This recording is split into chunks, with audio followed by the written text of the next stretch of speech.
Welcome back to Chapter 3 of A Kitsune's Tale. Please like, comment, and subscribe for more content. Growth. I slowly opened the door into a world of shrubs, vines, sand, and grass. The initial room was tiered, with each level stepping down into the other. The upper tier held potted shrubs with vines streaming out below them to nearly hide the dirt, outlined with white marble that made up the next tier. This tier contained a small pool of water that surrounded the lower of sand and grass.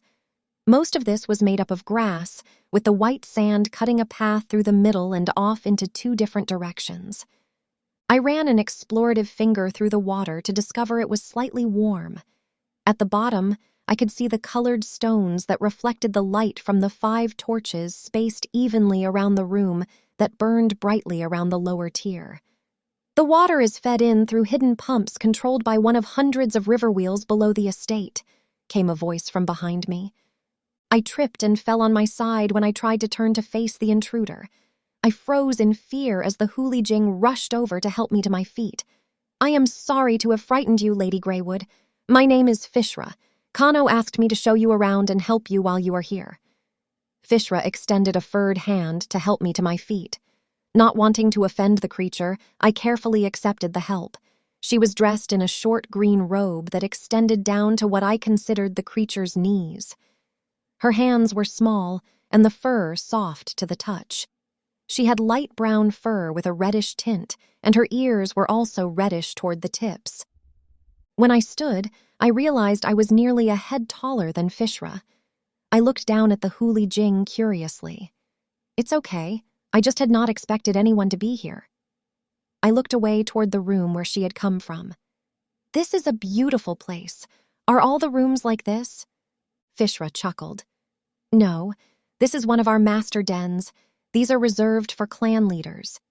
She took my hand gently. "Come, let me show you to the rest of your rooms." I let myself be led into the room off to the right. Inside was a low table with thick blue pillows surrounding it.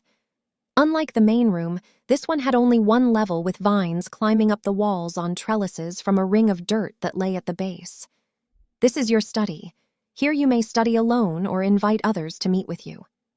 Fishra pointed over to the far wall where there was a bookshelf recessed within. Besides 5 thick-bound books, the shelves were empty. "Those books are on the history of our clan and the other clans within the Alliance. You will also be able to find valuable information on the different cultures of each race. You may add others as well if you wish." The third room fascinated me even more than the other two. The floor was covered in soft, velvety blue grass, unlike anything I had ever seen. To the right was another shelf, but unlike the last, it was empty. To the left was what looked like a cabinet. Inside, there were different colored robes. I ran my hands over the fabric to discover they were soft and made of some lightweight material I had never encountered before, but reminded me of silk or satin. "This is your night room. The robes are for you until you find ones you like at the market."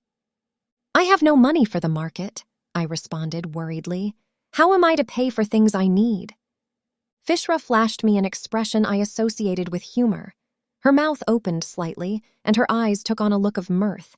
Her ears rotated slightly forward, and she dipped her head. "Do not worry about paying for the items. The estate will cover the cost of whatever you desire. Tomorrow I will take you to the market to pick out some things of your own." I looked skeptical, but said nothing. Not sure how to respond, I looked down at the bed in the center of the room. In the middle was a rounded impression in the floor filled with pillows and what appeared to be sheets made of the same material as the robes. This place is amazing. Then a question occurred to me. "Are your rooms like this?" I thought Fishra was confused by my question. Again, she tilted her head in a humorous expression. "No, my den has only one room. It is for both sleeping and entertaining guests." She considered the topic concluded and showed me to a small opening at the back of the room where water rained down from the ceiling to gather in a deep depression in the floor. "This is your bathing room. You will find the water a comfortable temperature." In anticipation of my next question, Fishra explained the water was fed to a heating trough by the same pumps that fed the little pools in the first room. The water then ran into the room and filled the small pool with a steady supply of warm water. There was also a small seat a couple feet away where water constantly flowed down a pipe in the bottom. I could only guess this to be what passed as a toilet. "If you will excuse me, I must get ready for this evening's meal. I will be your escort to dinner with Master Cano." Fishra flashed me with her warm smile. "I will return in a few hours to show you down." Nothing more said. She left quietly. Only the soft click of the door in the other room heralded her departure. I went back into my night room to investigate further. My rooms possessed the calming nature that only the trickle of a stream could instill. The sound of water running in the bathing room gave the impression of rain falling outside through the trees. I guess the whole arrangement was meant to give the illusion of being outside. Unsure what to do while I waited, I decided to retrieve one of the books from the study and return to my bed to relax. I slipped out of my outer clothing to climb into bed. To my enjoyment, I found it to be extremely soft. The sheets simply glided over my partially naked body. The sound of someone moving around in the room woke me with a start. I glanced up to find Fishra placing towels on the floor by the entrance of the bathing room. She had yet to notice I was awake, so I chose to lay still and study the young Huli Jing. She moved quickly, but quietly, around the room, gathering up my discarded clothes and whisking them away. The telltale click of the door announced her departure. I took the moment of privacy to scramble out of bed and into the bathing room, where I found both soap and a small cloth to wash. I carefully tested the water to find it to be a little more than warm by my standards, but tolerable. Wasting no more time, I stripped out of my undergarments and climbed into the small pool with a hiss as the warmth assaulted my skin. The sides were surprisingly smooth and almost contoured to my body's natural curve once fully immersed. I enjoyed my bath in silence, happy not to be disturbed. Once satisfied I was clean, I laid my head back on the edge and closed my eyes. They snapped open, afraid I had overslept.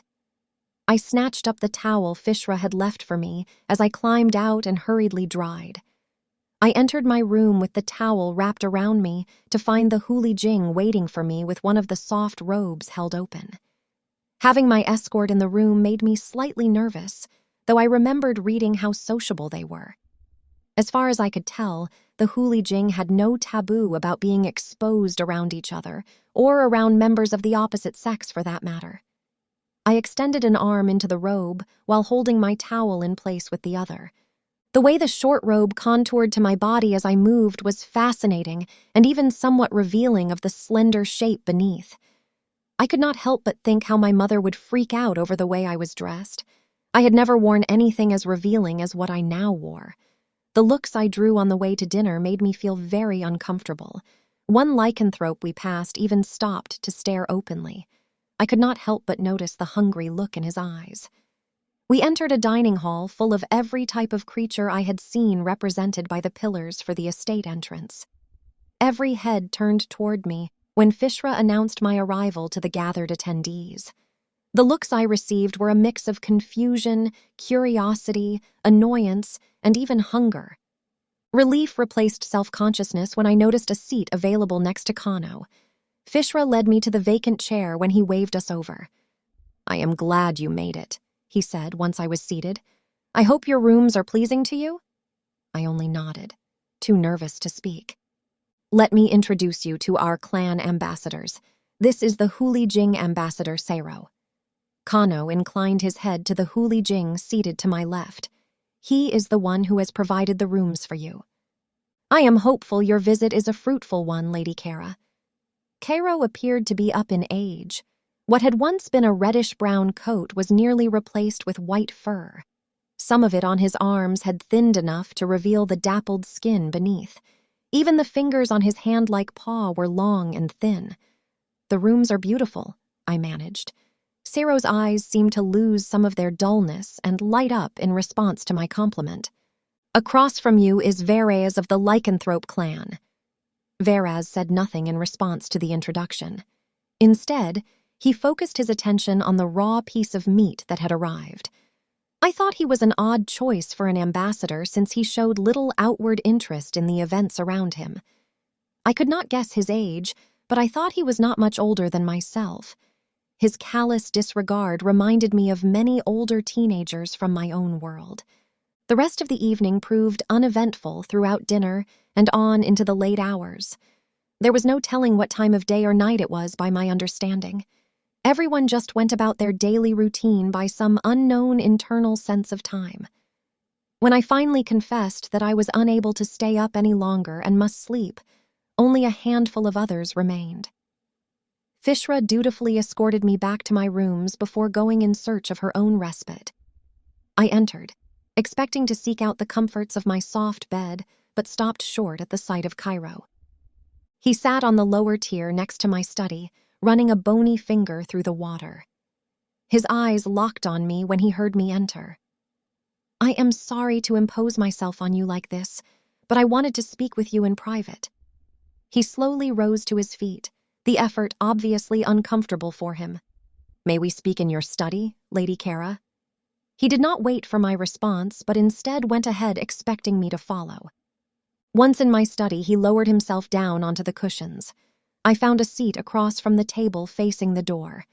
"What did you want to talk to me about, Ambassador?" I asked carefully. Ciro pulled a small leather folder from within his robe and placed it on the table in front of me. "I wanted to give you Kara Graywood's journal. Cano told me she was your grandmother?" "Kayla was my grandmother's name," I responded non-committedly.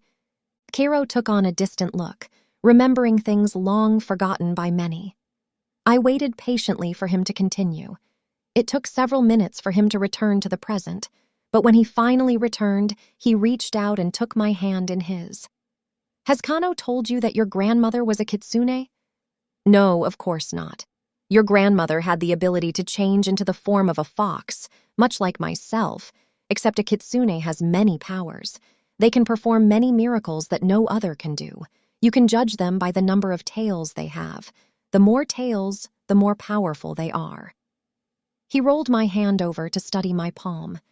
"The reason you were brought here is because, like your grandmother, you are a Kitsune." I shook my head in disbelief. "That is impossible. I am no more than a simple human girl. I have no special powers to speak of unless you count the power to attract abuse from other girls in my world." Ciro smiled at me. The dullness from earlier was completely gone. "May I see your necklace?" I automatically pulled it from within my robe and handed him the little disc. Ciro only glanced at it before handing it back. "The charm Cano gave you betrays you. As you learn more about yourself, the more it will reveal about you." The elderly Huli Jing struggled to his feet once more. "Read your grandmother's journal.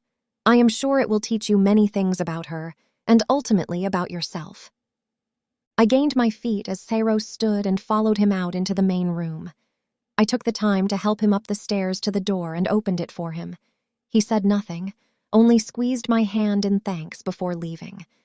Once he was gone, I returned to the study to look at the book he had brought. Inscribed on the cover were 3 tails forming a 3-point star. On the first page was the name Kara Graywood, and under her name was that same 3-tailed star. Deciding I was too tired to read, I carried it to my room and placed it on the empty shelf. My dreams were filled with images of foxes in courtly dress. In the center of a ring of Huli Jing stood a young woman who looked exactly like me. She looked up at me through the ring and smiled. In the next moment, the woman was replaced by my grandmother. Kayla approached me and embraced me in a fierce hug. So that nobody could hear, she whispered into my ear, "Embrace who you are. You are of my blood. You are Kitsune." The last phrase was in a language I had never heard, but I swore I would never forget the words or the feelings they brought about inside me. I woke the next morning to the sound of voices coming from the front room. I climbed from under the covers as quietly as I could manage. Once free of the sheets, I leaned near the doorway to listen. "I'm sorry, but she is still asleep, and you cannot see her, Master Cano." The first voice was clearly Fishra's, but the voice that followed was completely new to me. "See to it she visits with me this day. I must speak with her on a personal matter." The sound of the door slamming shut announced the end of the conversation. I quickly ran into the bathing room so Fishra would not realize I had been listening. When I emerged, she was once again waiting for me with another robe. This one was long enough to cover most of my legs. "I thought you might like a longer robe. It will be cool outside at the market." I took the offered robe while still holding my towel. Unlike the one from the night before, this one was thicker and flowed loosely around my body. Fishra took the time to retrieve a light cloak for me as well. Once I was dressed, we left for the market. The market was alive with activity as different races noisily browsed the many wares offered. Most of the shops were nothing more than covered wagons with the cloth sides rolled and tied up to reveal their contents, their owners announcing their wares. Fishra followed a couple paces behind, leaving me to browse unhindered. I was disappointed to discover that none of the clothing merchants made pants. I liked the robes but missed the style of clothing I was used to. I was, however, able to find a wide variety of dresses that I liked. I picked out several different dresses and skirts long enough to cover my exposed legs. The merchant was friendly enough, but I needed Fishra to translate for me. Shop after shop, it was the same. I was able to find an array of clothing I liked, but I needed Fishra to again translate for me. I was beginning to think there was no one in the market that spoke English when I saw what I could only describe as a kitsune. She was easily identifiable by her 3 tails sliding against each other as she argued with a lycanthrope by the door of a shop. I was astonished to see the 2 swords slung over her back and the way she was dressed. Unlike other females, she wore loose-fitted black pants with a tan shirt tucked into the waist. More surprising were the boots she wore. Until that moment, I had not seen anyone wearing anything on their feet. I left Fishra to deal with the merchants over my most recent selection of clothes while I moved closer to investigate.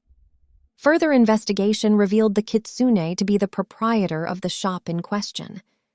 I tried not to be obvious in my eavesdropping as I sifted through the wares spread out over various tables and shelves.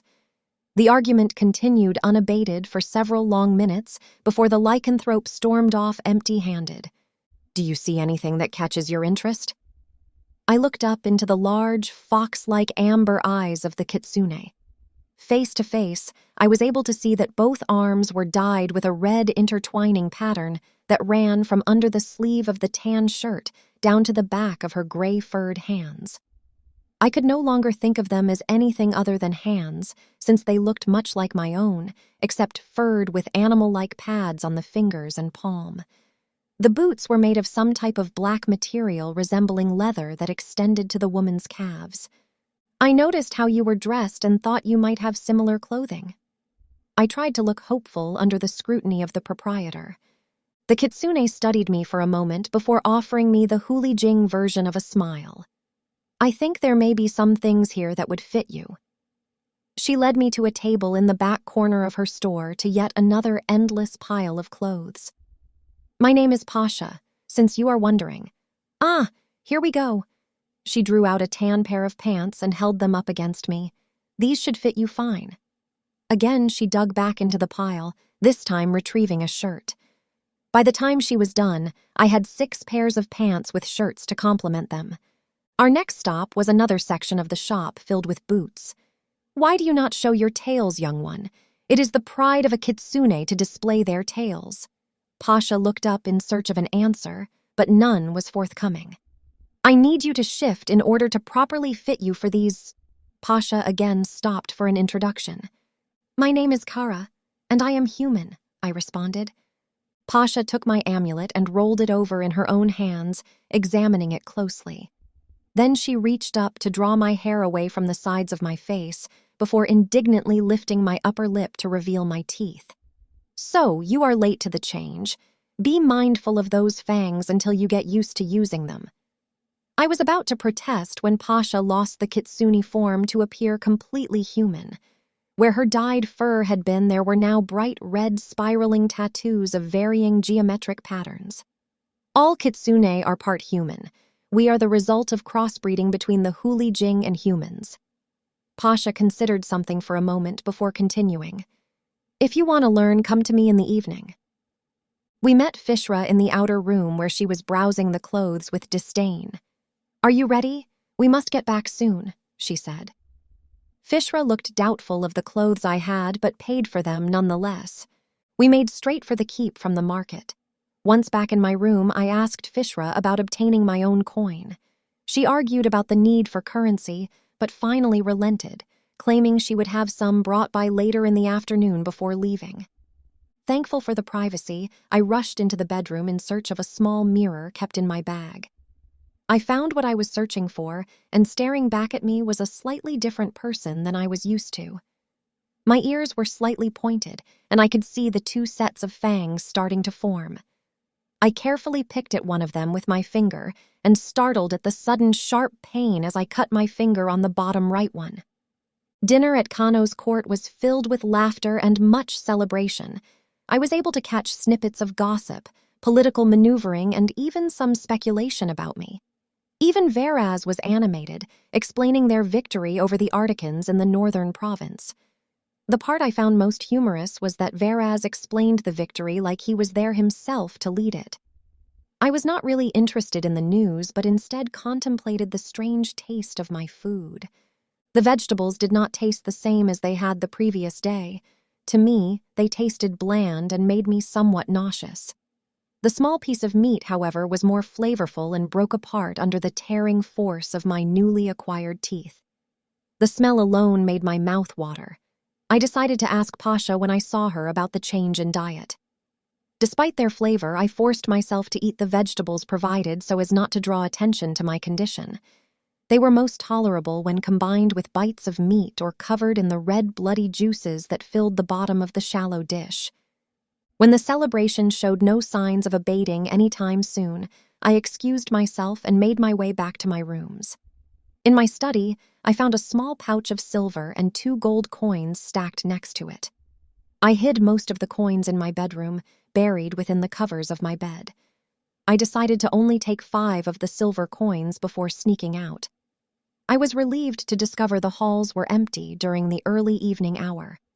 I made it through the keep and outside into the darkness.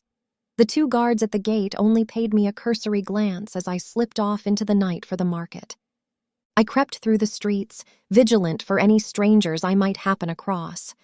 The thought of wandering the streets alone in an unfamiliar city terrified me, but also felt exhilarating. I would never have been allowed to get away with it living at home. The image of the liger staring hungrily at me came to mind unbidden and sent a shiver down my spine and the hair on the back of my neck to stand on end. I quickened my step once the deserted market came into view. Only the closed wagons and empty stands marked it apart from its surroundings of dark windows, with the occasional flicker of the A candle being the only evidence of life within. I ducked into the shadows of a nearby alley while trying to remember which direction to go. During the day, I might have used the shops I had visited as landmarks, but they were better hidden than me. "What are you doing there?" I turned to find an armored Lowenmensk standing over me. I knelt, frozen in fear. I had not heard him approach from behind, nor could I figure out how he had seen me. "I'm waiting for an answer," grunted the guard. His clawed hand rested lazily on the hilt of his sword. I glanced around, trying to think of what to do. "Don't think of running. If you run, I'll signal the archer on the roof to shoot you." I'm lost," I stammered. "I was told to find Pasha." The guard ran his free hand through his golden mane in exasperation. Before I could react, he snatched me by the back of my robe collar and hauled me to my feet. "Come, we will see if Pasha knows who you are."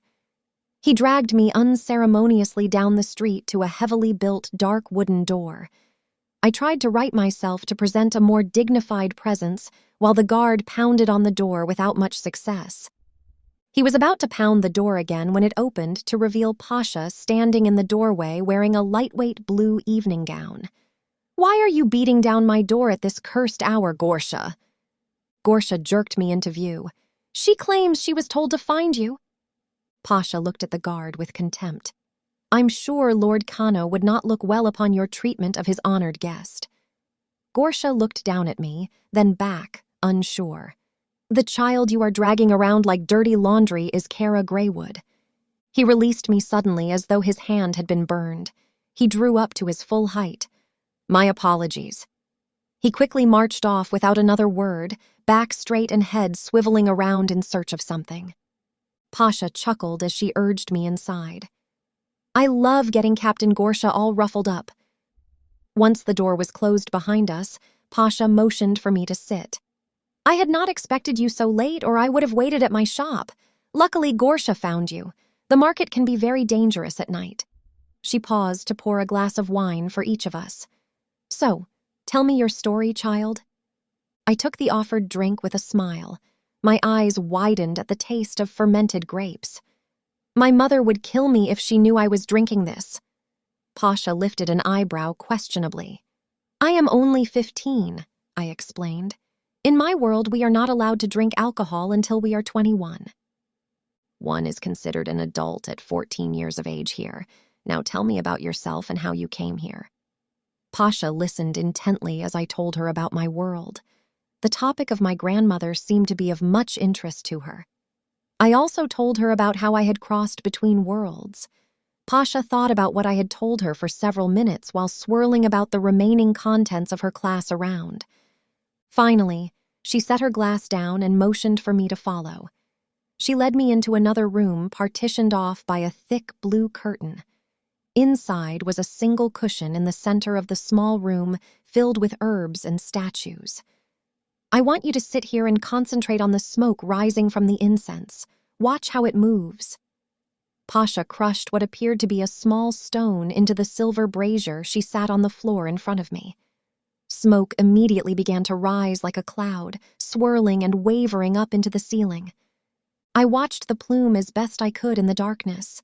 The only light came from the glowing coals beneath that flickered from red to black.